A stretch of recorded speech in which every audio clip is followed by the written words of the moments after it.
Hello everyone, ఈరోజు మనం delivery ఇస్తున్న కార్ ఉండే i10 petrol at 1,23,000 kilometer. Problem వచ్చేసి difficult to start the engine. Even when engine is on, 10 kilometers వెళ్ళిన తర్వాత స్లోగా ఆగిపోతుంది. సో ఇక్కడ చెక్ చేస్తే ఇంజన్ చెక్ లైట్ అనేది కంటిన్యూస్గా వెళ్ళిపోతుంది, బ్లింక్ అవ్వట్లేదు when ignition is on.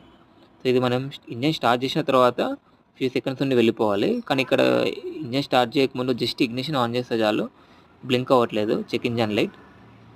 So ఇది దీని ప్రాబ్లం ఏందో క్లియర్గా చెక్ చేయాలి. సో మనం వైర్స్ అన్ని క్లియర్గా చెక్ చేస్తాం and also electronic control unit కూడా చెక్ చేస్తున్నాం, ఈసీయూ. ఈ ఈసీయూ అనేది which manages all car systems, electronic, fuel, each and everything it manages. So ఇది కంప్లీట్గా మనం రిమూవ్ చేసి డిస్మాంటిల్ చేస్తాం. సో ఇది బోర్డ్ సైజ్ కంప్లీట్గా బర్స్ట్ అయింది. డ్యూ టు దిస్ బర్స్ట్ మనకు ఆ మాల్ ఫంక్షన్ లైట్ కంటిన్యూస్గా బ్లింక్ అవ్వట్లేదు when ignition is on. So as per customer requirement మనం with help of experts repair చేసి రిప్లేస్ చేస్తున్నాం ఎలక్ట్రానిక్ కంట్రోల్ యూనిట్. సో ఇది కంప్లీట్గా ఈసీ అనేది మనం ఫిట్ చేస్తున్నాం.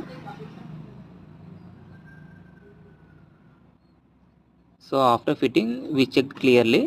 Now you can see check engine light when ignition is on కంటిన్యూస్గా blink అవుతుంది. After starting the engine few seconds నుండి వెళ్ళిపోతుంది. So this is the process.